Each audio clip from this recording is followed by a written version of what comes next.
सच्ची परमेश्वरी भगवान की जय। परम पूज्य आचार्य श्री आदि सागर महाराज की जय। परम पूज्य आचार्य श्री महावीर कीर्ति महाराज की जय। परम पूज्य आचार्य श्री विमल सागर महाराज की जय। परम पूज्य आचार्य श्री तपस्वी समरण सरस्वती सागर महाराज की जय। परम पूज्य आचार्य गुरु सुंदर सागर महाराज की जय। समय विश्वधर में की जय। जिनवाणी माता की जय। आचार्य श्री समंत्र भद्र स्वामी की जय।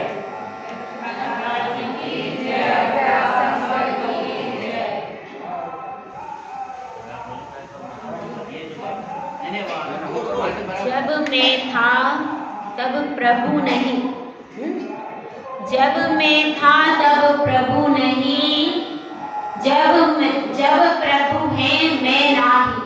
सुनो, जब मैं था तब प्रभु नहीं, जब प्रभु है मैं नाही। प्रेम गली अति सांगरी, जामे दो न समान। क्या कह रहे? जब मैं था तो क्या हुआ? तब प्रभु मेरे मन में, मेरे हृदय में कैसा स्थान है? सकरा स्थान है। और जब उसमें मैं अहंकार भरा हुआ था तो क्या हुआ? उसमें प्रभु नहीं रह पाए। तो जब मैं था तब प्रभु नहीं, तब मेरे हृदय में प्रभु नहीं आ पाए। और जब प्रभु हैं मैं नहीं, और जब मेरे हृदय में प्रभु आ गए तब मेरा सारा अहंकार, सारा मद चला गया। क्योंकि प्रेम की गली कैसी है? भक्ति की गली कैसी है? अति सांगरी गली है कि जामे दो नहीं समाते, जिसमें दो नहीं समाते। जब आप प्रभु की भक्ति करते हो तो क्या करते हो? तब आप अच्छे हो। प्रभु आपके 1008 लक्षण है। प्रभु आपका पंच कल्याणक में सुमेरु पर्वत में अभिषेक होता है। अपन क्या करते हैं? प्रभु का ही गुणगान करते रहते हैं। यह भक्ति है, प्रेम है प्रभु के प्रति, परमात्मा के प्रति। ठीक है, तो जब अपन परमात्मा के प्रति प्रेम करते हैं तो फिर अपने आप को भूल जाते हैं। यदि आप अपने बारे में सोचोगे तो भक्ति कभी भी हो ही नहीं सकती। तो इसलिए क्या है, जब हम भक्ति करते हैं तो उसमें भगवान का ही गुणगान, आप पूजा आदि करते हो, अब उसमें आपका तो कुछ नहीं आता। पूजा में क्या है? भगवान का ही तो गुणगान है सारा। भगवान ने देखो पंच कल्याण के बारे में आएगा, उनके गुणों के बारे में आएगा, उनकी रिद्धियों के बारे में, उनकी ही सारी विशेषताओं के बारे में आएगा। आपका तो कुछ आता ही नहीं उसमें। आता है? क्यों नहीं आता? क्योंकि अगर हमको भगवान के प्रति भक्ति करना है तो उनका ही गुणानुवाद करना पड़ेगा। उसमें हम अपने आप के बारे में विचार करेंगे तो भक्ति नहीं हो सकती।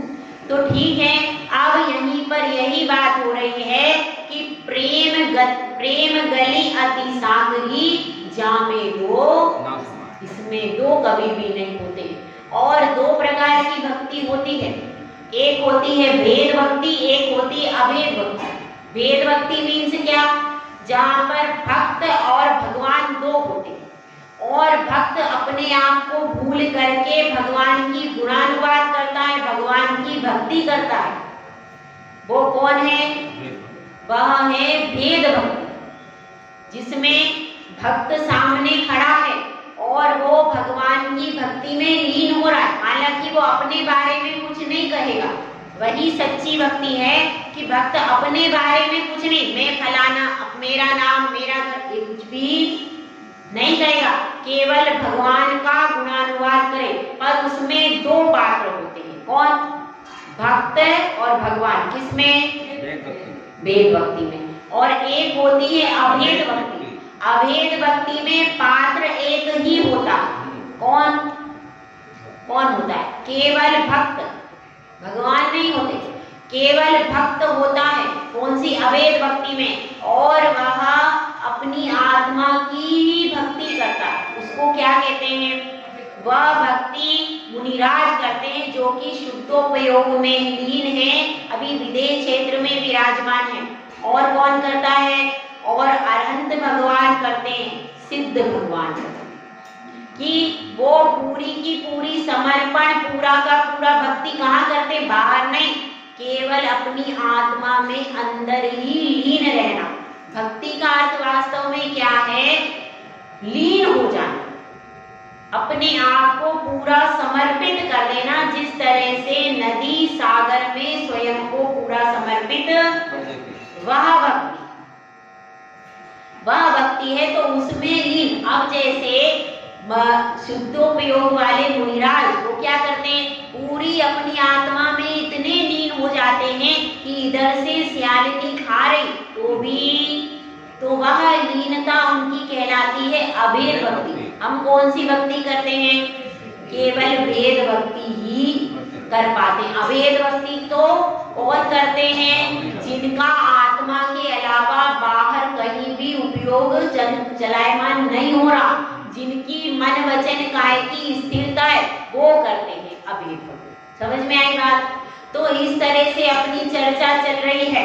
अब 8 मद के बारे में समझ में आया, उनको हमको करना नहीं है। तो अब क्या बात चल रही है? अब यह चर्चा चल रही है कि देखिए आपने बता दिया 8 मद है, और क्या बता दिया? अष्टांगों का पालन भी बता दिया। लेकिन एक प्रश्न यहाँ पर खड़ा हुआ है कि आपने क्या बताया था? धन का मद नहीं करना। धन का मद नहीं करना, तो धन का मद तो मत करो, लेकिन धन का उपयोग आपको करना ही, बिना धन के भी आपका कार्य नहीं। हमारा तो चल जाए, हमको तो एक समय आहार की आवश्यकता है और श्रावक आहार करा देता है, हमको धन की कोई आवश्यकता नहीं, हमको ध्यान की आवश्यकता। लेकिन आपका धन के बिना, तो संपदा को अपनी आवश्यकता के अनुसार ही रखना, और जहां भी बढ़ जाए वहां पर दान पुण्य में उसको लगा देना। तब कोई व्यक्ति कहता है कि धन को संचय करना चाहिए। क्यों? क्योंकि क्या है, आज हमने संचय कर करके क्या करेंगे कि उससे हम पुण्य कमाएंगे। क्या करेंगे भाई? अगर धन इकट्ठा होगा तो हम मंदिर बनवाएंगे, हम और क्या करेंगे, और बहुत सारे काम करवाएंगे। इस आशय से यदि कोई संपदा को एकत्रित करे, धन को एकत्रित करे, तो उसके लिए तो इस ऐसा प्रश्न किसी शिष्य ने पूछा कि धन को इकट्ठा करना लोक में निंद नहीं, धनवान का सब जगह स्वागत होता है, सब जगह धन की पूजा होती है कि नहीं? अगर आपके कपड़े फटे हाल हो, आप ऐसे दिख रहे हो, तो आप कहीं भी बाहर चले जाओ, कोई आंख उठा करके भी नहीं देखेगा। लोक में आपके वस्त्र, वेशभूषा और आपकी जो प्रवृत्ति है, जब सामने वाले को लगता है कि यह व्यक्ति के पास पर्याप्त धन है, तब ही सामने वाला आपसे मिलना जुलना पसंद करता है। यदि आप निर्धन हो, आपकी छोटी झोपड़ी है, तो कोई भी पास में बैठना भी नहीं पसंद करता है कि नहीं? समाज में भी रेपुटेशन किनकी होती है? जिनके पास पर्याप्त धन संपत्ति हो। जिनके पास पर्याप्त धन संपत्ति नहीं हो, उनको सब हीन दशा से देखते हैं, और वह स्वयं भी मंदिर आने में भी उसको डर लगता। ऐसी स्थिति हो जाती। तो अब यहाँ पर बता रहे हैं कि संपदा को एकत्रित करना तो अच्छा है। ऐसा किसी ने प्रश्न किया कि धन संपत्ति को इकट्ठा करना तो अच्छा है, तो उसके लिए आचार्य भगवान उत्तर दे रहे हैं। देखिए 27 नंबर का श्लोक। यदि पाप निरोधोन्य संपदा किं प्रयोजनम् अथ पापाश्रवो नत्य संपदा किं प्रयोजनम् यदि पाप निरोधोन्य संपदा किं प्रयोजनम् यदि पापाश्रवोऽस्त्यन्य संपदा किं प्रयोजनम। संपदा किं प्रयोजनम। अब यहाँ पर क्या कह रहे हैं, यदि पाप का निरोध हो गया है तो संपत्ति की आवश्यकता नहीं है, क्योंकि संपत्ति, पाप का निरोध होने का मतलब क्या है कि आपको पुण्य की पूरी प्राप्ति होगी। यदि पाप, क्योंकि पाप कितने कहे गए हैं, 5 प्रकार के कहे, और पाप का पूरा निरोध हो गया मतलब अब आप कोई भी क्रिया ऐसी नहीं कर रहे जिससे पाप का आश्रय हो रहा है, तो ऐसी अवस्था किसकी बनती भैया, किसकी बनेगी बताओ। पाप प्रकृतियां कब तक रहती हैं, अरहंत भगवान एकमात्र पुण्य प्रकृतियों के स्वामी हैं, उसके पहले तक तो सारी पाप प्रकृतियां ही चल रही। आप देख लो 12वें गुणस्थान तक पाप प्रकृतियां चल रही। घातिया कर्म जब तक बैठे हैं तब तक कौन सी प्रकृतियां चल रही, पूरी पाप प्रकृतियां ही चल रही। और हमारी तो ऐसी स्थिति है कि पाप में हमारा, यदि हम मंदिर से निकले तो तुरंत हमारे लिए घर में कदम रखते ही सारा पाप लगना चालू हो जाता है, आरंभ सारंभ सब चालू हो जाता है। तो हमारे लिए पाप का अभी निरोध नहीं हुआ, हम लोगों को प्रयास करके पाप का निरोध करना पड़ रहा है। अभी पाप का निरोध हुआ, हमको प्रतिपल जागृत रहना पड़ता है, होशियार रहना पड़ता है। थोड़ी सी भी असावधानी होती है, कहीं को किसी के मुख से वचन भी अगर निकल जाते हैं तो उससे किसी को हिंसा हो सकती है। थोड़ा सा भी असावधान हुए तो कोई भी जीव का मरण हो सकता है। तो इस तरह से बहुत सावधानी की आवश्यकता है।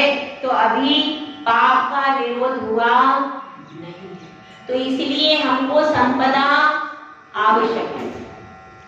और यदि पाप का आश्रय हो रहा, यदि संपदा के द्वारा पाप का आश्रय हो रहा, मतलब हमारा व्यवसाय कुछ ऐसा है कि जिस व्यवसाय को करने से पाप ही पाप होता है। ऐसे भी व्यवसाय होते हैं, जैसे चमड़े आदि का व्यापार होता है, कत्ल खाने खुलवाना, और क्या होता है, और भी ऐसी कुछ, हाँ ऐसी बहुत सारी चीजें हैं जिनको करने से पाप का ही आश्रय होता है। ऐसे कोई भी उद्योग धंधे भी हमें चालू करवाना नहीं है जिसमें बहुत ज्यादा हिंसा होती है और जो फल मिलता है वो बहुत अल्प मिलता है। बहुत सारी हिंसा करके जीवों की हिंसा होती है, जैसे कि शराब आदि का ठेका लेना, शहद का काम करना, ये सब क्या है, ये सारा पाप है। और भी आप जो आदि सामान बेचते हो, जैसे किराने की दुकान है, उसमें क्या होता है, चूहे मार आदि को बेचना, मच्छर का ऐसा कॉइल जिसको लगाते ही मच्छर तुरंत मर जाते हैं, और इस तरह की सामग्री जिसके द्वारा अनंत जीवों का घात हो रहा है, वह सामग्री यदि आप बेचते भी हो तो उससे क्या होगा, आपका ही संपदा तो आ रही है, संपत्ति तो आ रही। अब कोई ऐसे भी हैं जो कि कत्ल खाना खोल के बैठे, उनके भी संपदा बहुत है, संपदा आ रही, पर वह संपदा अच्छी है क्या भाई, उससे निरंतर इतने पाप का आश्रय हो रहा है कि वह जीव जिसने ऐसा खोला है, वो बताइए एक व्यक्ति कसाई भी इतना नहीं करता जिसने खोल लिया है, जिसने शराब का ठेका खोल लिया, शराब की दुकान खोल ली। अब जो होटल है उसमें 2 प्रकार के होटल सामान आते हैं, वेज और नॉन वेज। अब किसी ने होटल खोल लिया, अब उसमें दोनों प्रकार की चीजें हैं, फिर क्या होगा, वह जी अब होटल में दोनों प्रकार का होटल है तो उसमें क्या होगा, जितने लोग कितने समय तक वो होटल रहेगा, कितने लोग उसमें खाएंगे और कितना पाप उसमें लगेगा। बताओ वो सारा पाप किसके खाते में जाएगा, जिसने खोला है, जो उसका स्वामी है। इसलिए होटल आदि का व्यवसाय भी जैन समाज को नहीं करना चाहिए। क्योंकि उसमें क्या होता है, उसमें इस तरीके की प्रवृत्ति होती है और बहुत ज्यादा हिंसा होती है। तो इसलिए हमको कैसा व्यवसाय करना है जिसमें हिंसा कम हो और अपने को बिना कम हिंसा के साथ में अपना कार्य चलता है, बहुत अल्प हिंसा और जिसमें साक्षात ही जीवों का घात दिखाई दे रहा है, ऐसे व्यवसाय को करना अच्छा नहीं है।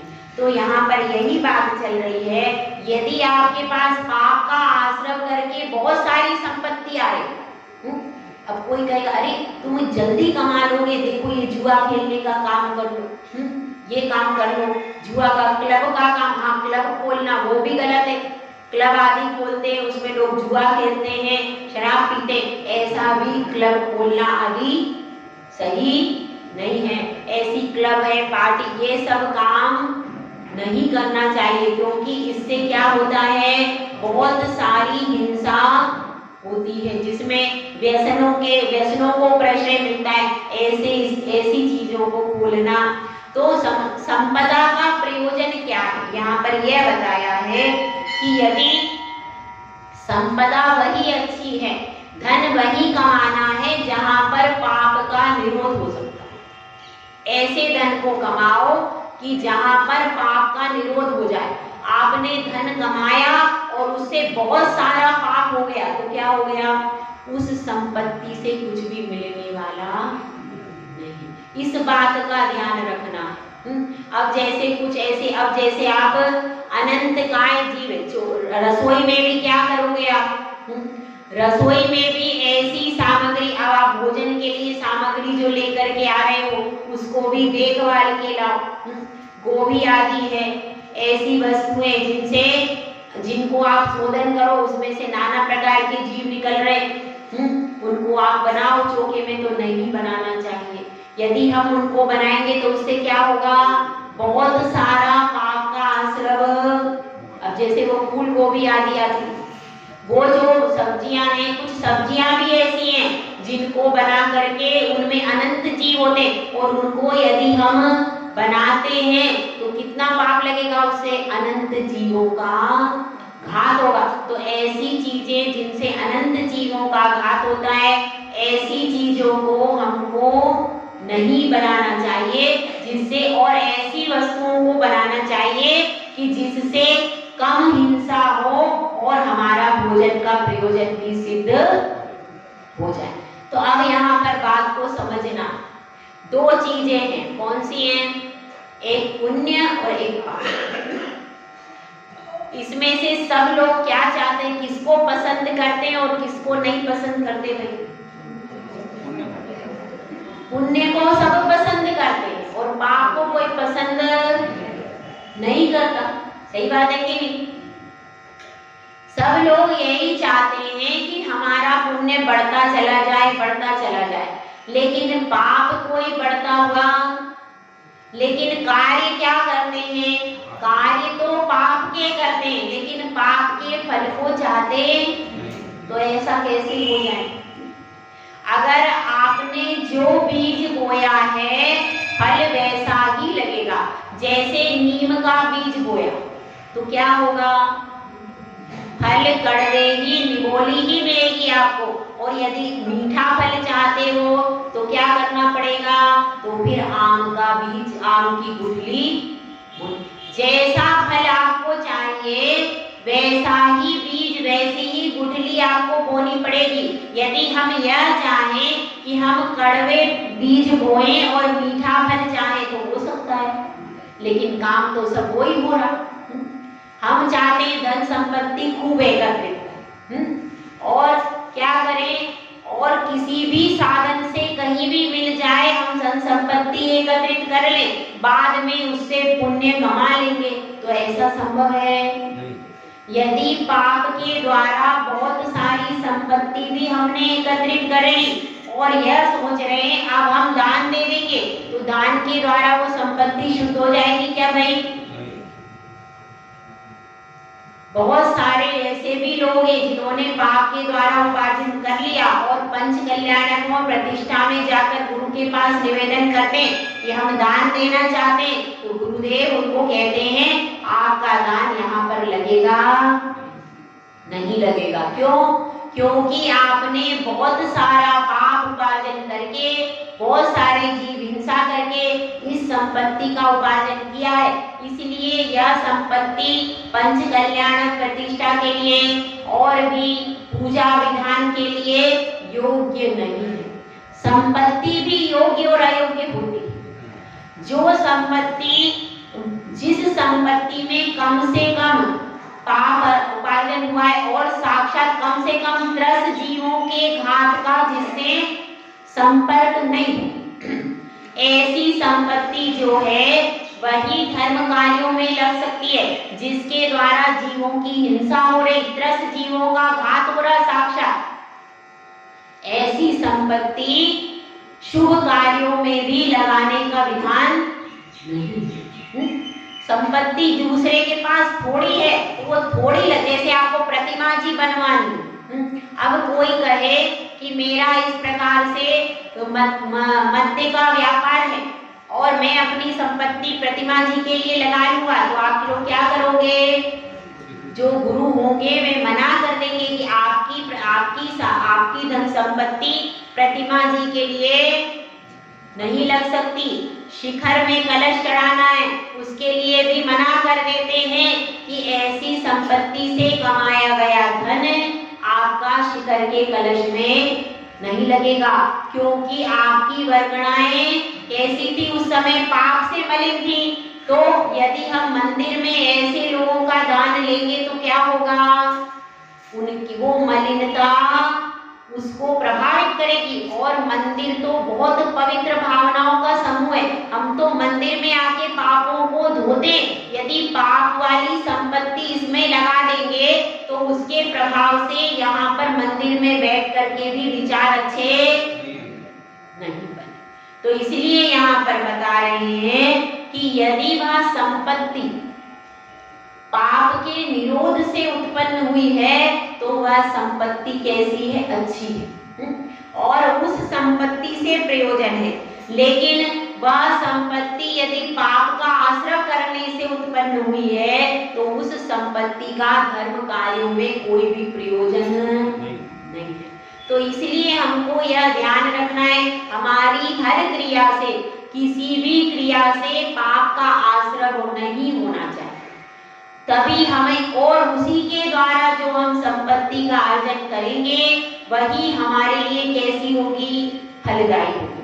अब इसमें एक प्रश्न और शिष्य ने किया, उसने यह प्रश्न किया कि देखो मैं वर्तमान में कैसा हूँ, मैंने वर्तमान में पुण्य ही करता हूँ, प्रतिदिन मंदिर आता हूँ, प्रतिदिन पूजन करता हूँ और कभी भी ऐसा नहीं करता कि बिना मंदिर आए पानी भी पीऊं, लेकिन फिर भी मेरे घर में कुछ भी अच्छा नहीं हो रहा। हर जगह परेशानी है, बेटी है तो उसकी अलग परेशानी है, पुत्र है उसकी अलग परेशानी, माता पिता की भी समस्या है, सब जगह पूरा समस्याओं का चक्रव्यूह है।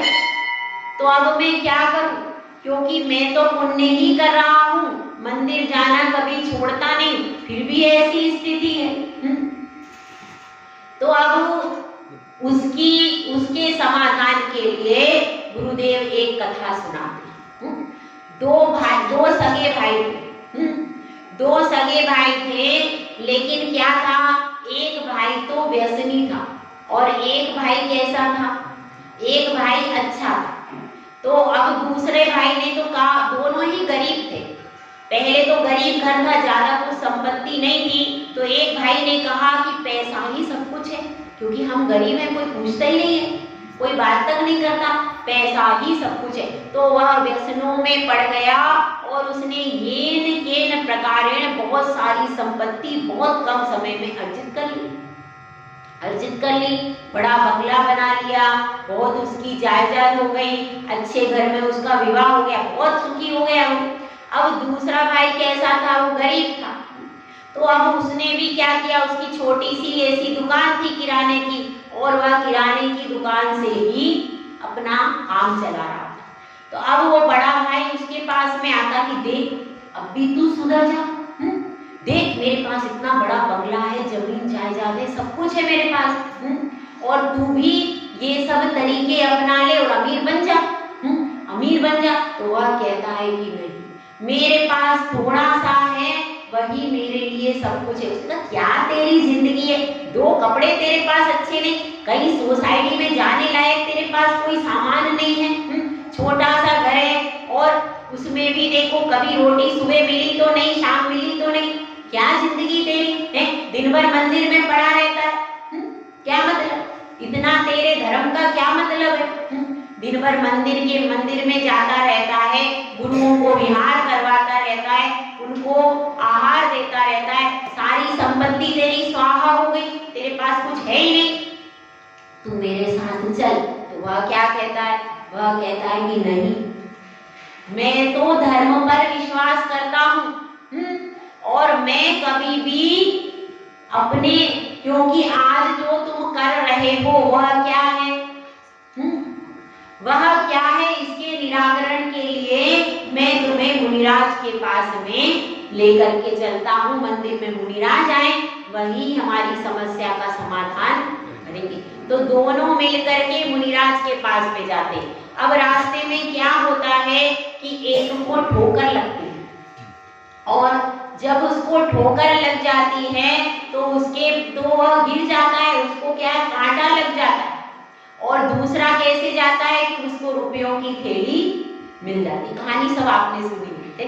तो अब वह मंदिर में आते हैं तो जैसे ही मुनिराज को देखते हैं तो एक तो कहता है क्या है यहाँ पर, देखो मुनिराज के पास में भी कुछ नहीं है, धन संपत्ति ही सब कुछ है, लेकिन दूसरा कुछ और सोचता है। वो सोचता है समता की देखी मूरत, सुख शांति का सदन, आगम जिनकी आंखें हैं, करुणा भरा है मन। समता की देखी मूरत, सुख शांति का सदन, आगम जिनकी आंखें हैं, करुणा भरा है मन। समता की देखी मूरत, वो अपने मन में भगवान मुनिराज की स्तुति करता है और मुनिराज के चरणों में हाथ जोड़ करके दोनों ये प्रश्न करते हैं कि हे प्रभु, ऐसा क्यों होता है, ऐसा क्यों हो रहा है कि ये तो प्रतिपल क्या कर रहा है, पाप के ही कार्य कर रहा है, और मैं प्रतिपल पुण्य कर रहा हूं तो भी इसको संपत्ति ही संपत्ति मिल रही है और मुझे विपत्ति ही विपत्ति आ रही। तो गुरुदेव उत्तर देते हैं कि भाई, इसने पूर्व भाव में बहुत पुण्य किया था, पूर्व के कई भावों से ये लगातार पुण्य ही पुण्य करता आ रहा है, कभी भी ऐसा नहीं हुआ कि इसने पुण्य नहीं किया, लेकिन इस भाव में यह पुण्य नहीं करा, तो इसलिए पूर्व भावों के पुण्य के कारण इसको आज सारी चीजें अपने आप सुलभ हो रही। एक तुम हो, तुमने क्या किया, तुमने कई भावों से क्या किया, पाप ही पाप किया, तो अब तुम्हारा पुराने पाप के कर्म के फल से तुम्हारे पास क्या है, कोई भी दरिद्रता ही दरिद्रता है। लेकिन वर्तमान में तुम क्या कर रहे हो, वर्तमान में तुम पुण्य कर रहे हो, इसलिए इस पुण्य से आगे भविष्य में तुम्हारे लिए सारी सामग्रियां सुलभ हो जाएंगी। तो इसलिए पूर्व के कर्म के उदय से ऐसी स्थिति हो रही, लेकिन अब क्या होगा, यदि तुम पुण्य को लगातार करते रहोगे तो क्या होगा, तो आगे आगे पुण्य बढ़ता चला जाएगा और सारे पाप समाप्त होते जाएंगे। लेकिन ये क्या कर रहा है, यह तो अब पाप करना प्रारंभ कर दिया इसने, तो यदि ये पाप करता जाएगा तो इसी भाव में इसका सारा पुण्य खत्म हो जाएगा और ये बहुत दीनहीन स्थिति में होगा और बाद में नरक में जाना पड़ेगा। यदि ये आज भी पाप करना छोड़ देगा तो क्या होगा, तो इसके पास इतना पुण्य है कि यदि यह चाहे तो अच्छे कामों से भी अपनी जिंदगी को सुधार सकता है। अच्छे कार्य शुरू कर दे, जो कि गलत काम कर रहा है, 2 नंबर का काम कर रहा है, यदि आज अच्छे कामों में अपने धन को लगाए तो उससे भी अच्छे से फल फूल सकता है। तो जब यह बात सुनी तो दोनों भाइयों की समझ में आ गया। आपको आया कि नहीं? दोनों भाइयों को समझ में आ गया कि अब हमको क्या करना है। अब बड़े भाई ने क्या किया? बड़े भाई ने पुण्य का अच्छी जगह का व्यवसाय चालू कर लिया और छोटे भाई को भी उसमें लगा लिया। और धीरे धीरे क्या हुआ, उसके बड़े भाई का पुण्य था, छोटे का तो अभी था नहीं, लेकिन उसके ही पुण्य से फिर धीरे धीरे दान पुण्य भी शुरू कर दिया। और उससे फिर क्या हुआ, धीरे धीरे छोटे भाई का भी पुण्य उदय आ गया और दोनों संपत्तिशाली भी बन गए और धार्मिक भी बन गए। तो ये एक कहानी है। इससे हमको शिक्षा लेनी है कि हमको केवल अपने वर्तमान कार्य को सुधारना, वर्तमान कार्य को पुण्यमय करना है। उससे हमारा भविष्य अपने आप सुधर जाएगा और वर्तमान भी सुधर जाएगा। तो अब देखिए इस विषय में हमको समझना है कि पुण्य और पाप में उपादेय कौन है भाई? पुण्य। जब हम 2 ही वस्तुएं सामने रखेंगे, पुण्य करो या पाप करो, तो क्या करना है? पुण्य। तो जो आत्मा को पवित्र करता है उसको पुण्य कहते हैं। तो हम सब ये जो पूजा करते हैं, दान करते हैं, यह सब क्या है? पुण्य है। तो इस पुण्य से अपने आप को पवित्र करते रहना है। और क्योंकि यह पुण्य कब तक चलेगा? 14वें गुण स्थान के अंत तक यह चलता है। पुण्य और पाप दोनों चलते हैं। लेकिन क्या कहा है? पुण्य पाप फल माही हरख बिलखो मत भाई, यह पुद्गल पर जाए उपज बिन से फिर ना। जब कभी पुण्य का फल आ जाए तो उसमें हर्ष मत करो, और जब कभी पाप का फल आ जाए तो उसमें बिलखना नहीं है। यदि हम उन दोनों में समता रखते हैं तभी हमारी गाड़ी आगे चलती है। तो अब एक और श्लोक लेकर के अपनी बात को पूरा करेंगे।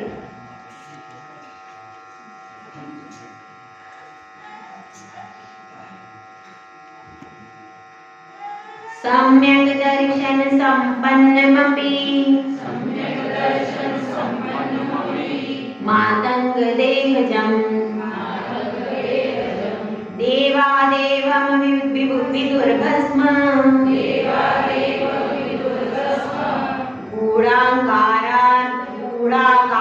गूढाकारान्तरोजसम् सम्यक् दर्शन संपन्नमपि मातंग देहजं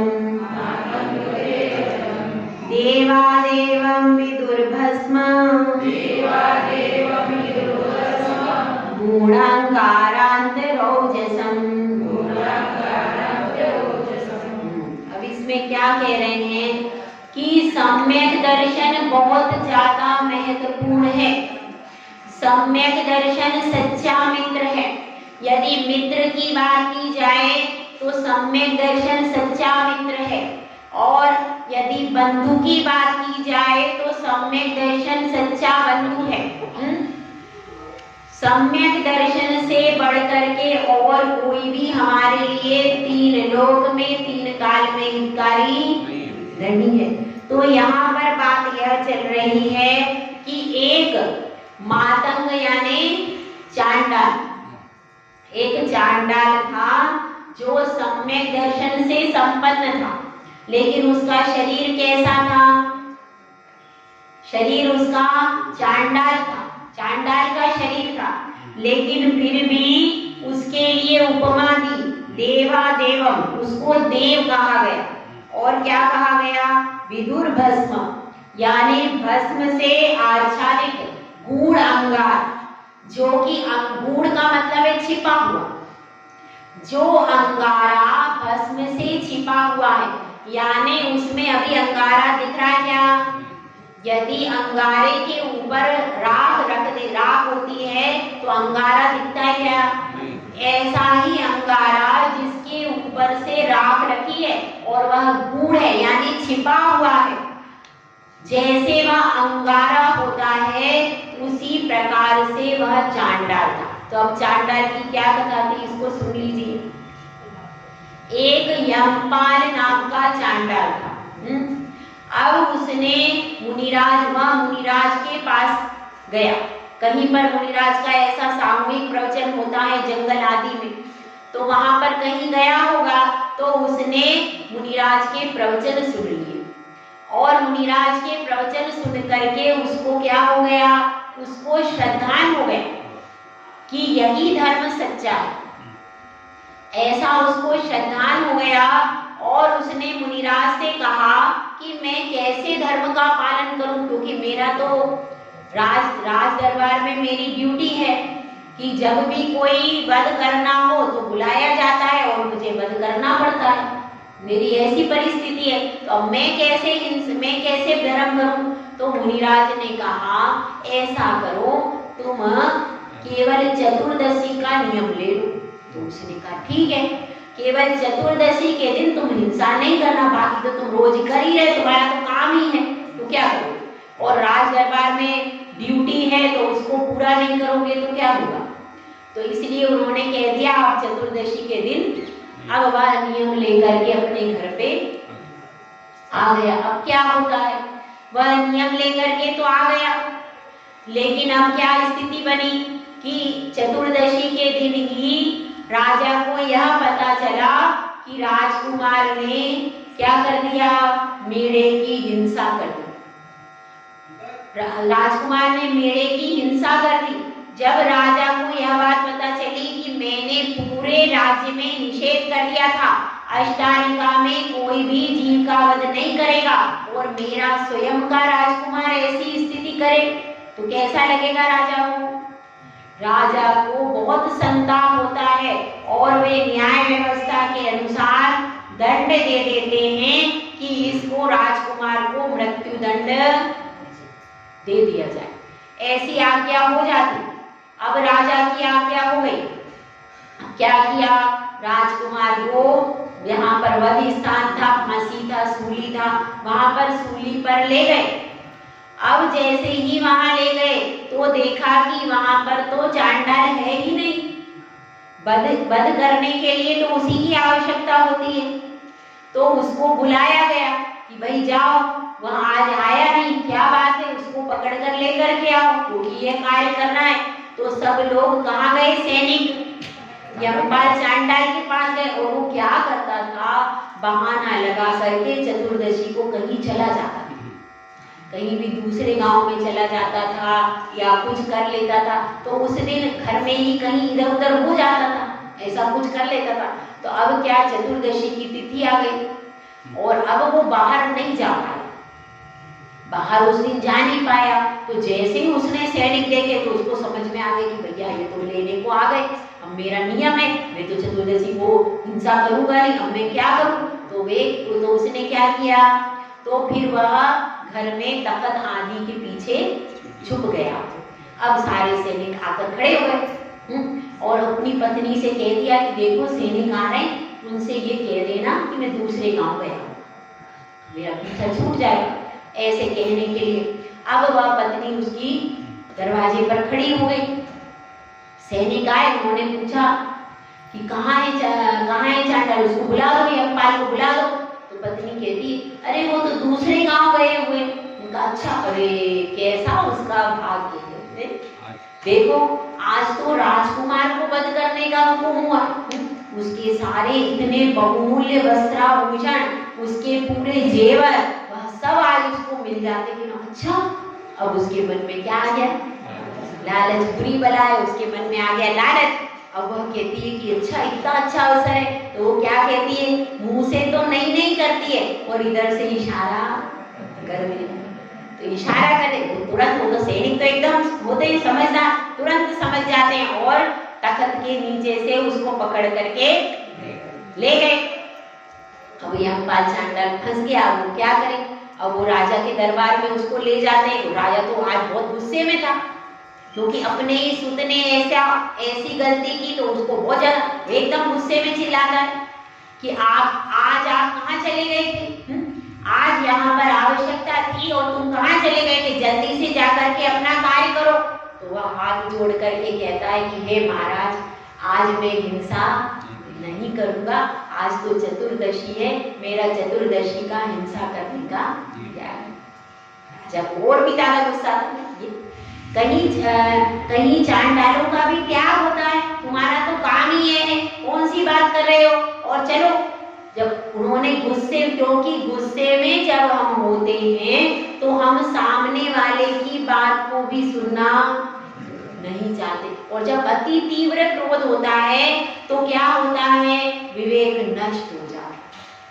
अब ऐसी दशा हुई। फिर चांडाल ने क्या, उसने यमपाल ने हाथ जोड़ लिए राजा के पास और बोलता है कि महाराज मुझे क्षमा कर दें, आज के दिन बस क्षमा कर दें, मेरा नियम नहीं तोड़ूंगा मैं, मेरा नियम नहीं तोड़ सकता मैंने महाराज से नियम लिया। मैंने कहा क्या तुम लोगों का क्या नियम होता है? मैंने जो आज्ञा दी उसका पालन करना पड़ेगा।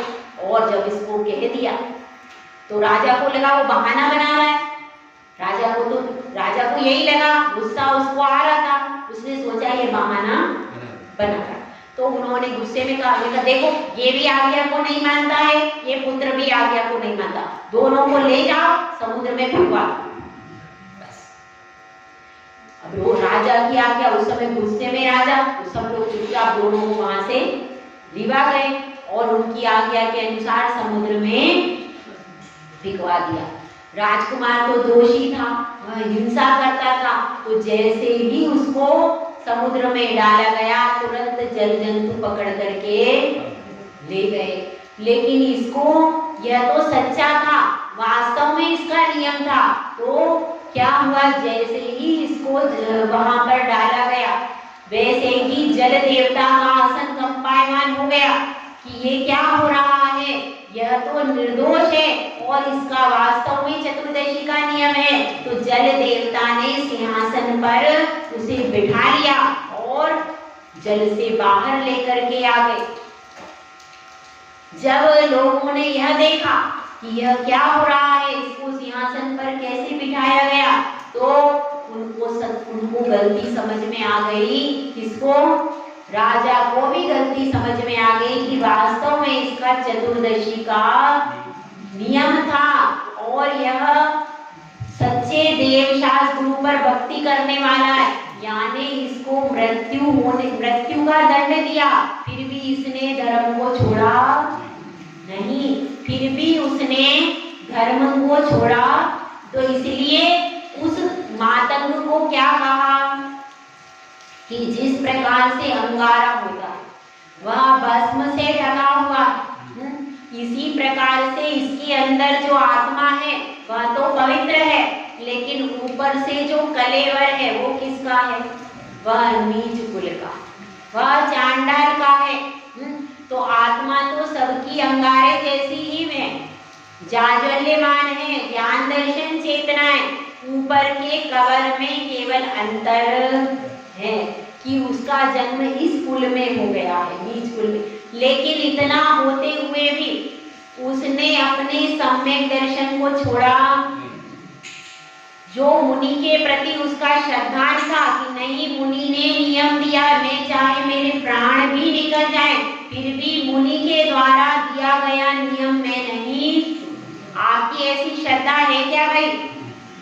है क्या ऐसी श्रद्धा आप में कि मेरे भले ही प्राण निकल जाए पर मैं अपने नियम को, यहाँ तो सिस्टम ही दूसरा, नियम ही नहीं लेना मुझे, तो क्या सिस्टम है?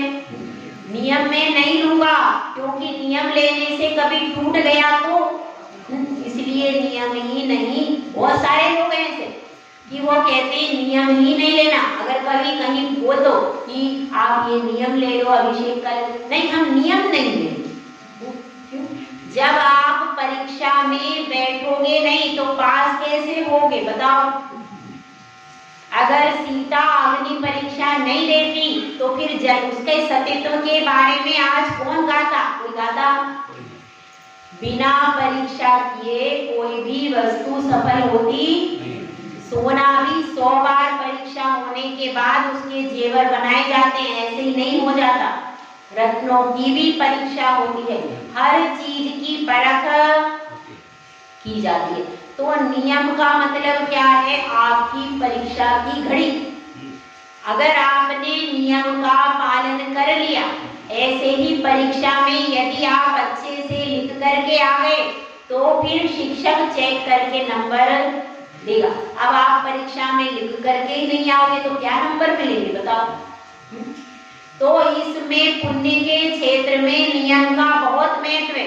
यदि आप अपनी शक्ति के अनुसार लो, छोटा नियम लो, लेकिन उसको अच्छे से निभाओगे तो क्या होगा? उस एक नियम के निभाने से आपकी आत्मा की शक्ति बढ़ती है, फिर आगे और नियम लेने का संबल आता है, आपका कॉन्फिडेंस बढ़ता है। हर क्षेत्र में कॉन्फिडेंस बढ़ता है, ऐसा नहीं है कि खाली धर्म में। जो धर्म में नियम लेता है, आपको पॉजिटिव थिंकिंग चाहिए ना, सबसे बढ़ करके एक आप नियम ले लो और उसको हर परिस्थिति में निभाओ, उससे ही आपके अंदर इतनी ऊर्जा आएगी, इतनी पॉजिटिव एनर्जी आएगी कि आप केवल धर्म के क्षेत्र में ही नहीं, अन्य कई क्षेत्रों में हमेशा आगे हो जाओगे। तो इसलिए हमको समझना है, क्या समझना है? यही समझना है कि जब उस चांडाल ने, जिसकी कोई कैपेसिटी नहीं, कोई उसका कुल भी नहीं, उसको धर्म का उपदेश भी नहीं, उसको मंदिर भी नहीं, हम तो कितने साल मंदिर आते हो गए, कितने साल उपदेश सुनते हो गए, और वो एक उपदेश में तिर गया। हम कितने उपदेश में तिरेंगे भाई? कितने उपदेश? वह एक उपदेश में सम्यक दर्शन की दृढ़ता रही, उसको मृत्यु दंड भी दिया तो भी उसने अपने धर्म को छोड़ा, नियम को तोड़ा नहीं। तो हम भी जो नियम लेते हैं, नियम को लीजिए और नियम को लेकर के उसको पालन कीजिए। जैसे आप नियम, छोटा नियम लो, लेकिन नियम प्रतिदिन लेकर के उसको पालन करो, जिससे आपका कॉन्फिडेंस बढ़ता है, आपका आत्मविश्वास बढ़ता है। आपको लगता है जब तक आप कुछ करके दिखाते नहीं, तब तक आपका आत्मविश्वास बढ़ ही नहीं सकता। जब कोई व्यक्ति अपने बल पर खड़ा होता है, जब आप किसी के आश्रित रहते हो, तब आपकी दशा दूसरी होती, और जब आप अपने बल पर कुछ करके दिखाते हो, तो कर्म के क्षेत्र में तो आप सब करके दिखा रहे हो, लेकिन धर्म के क्षेत्र में आप कुछ भी करके नहीं दिखाओगे तो क्या होगा? कर्म तो आपका यही इसी भव तक रहेगा, लेकिन धर्म भव में आपके लिए पवित्र करने वाला होगा। और जो धर्म क्षेत्र में आगे रहते वह यदि कर्म के क्षेत्र में भी जाते हैं तो उनको ज्यादा परेशानियां अपने आप को पूजे जाते हैं। शुरू में थोड़ी परेशानी होती है, लेकिन बाद में उन्हीं की पूजा, उन्हीं की सेवा होती है। तो इस तरह से हम भी नियम के क्षेत्र में, धर्म के क्षेत्र में आगे बढ़ करके अपना उत्थान करें। जय बोला, जय श्री सुंदर सागर।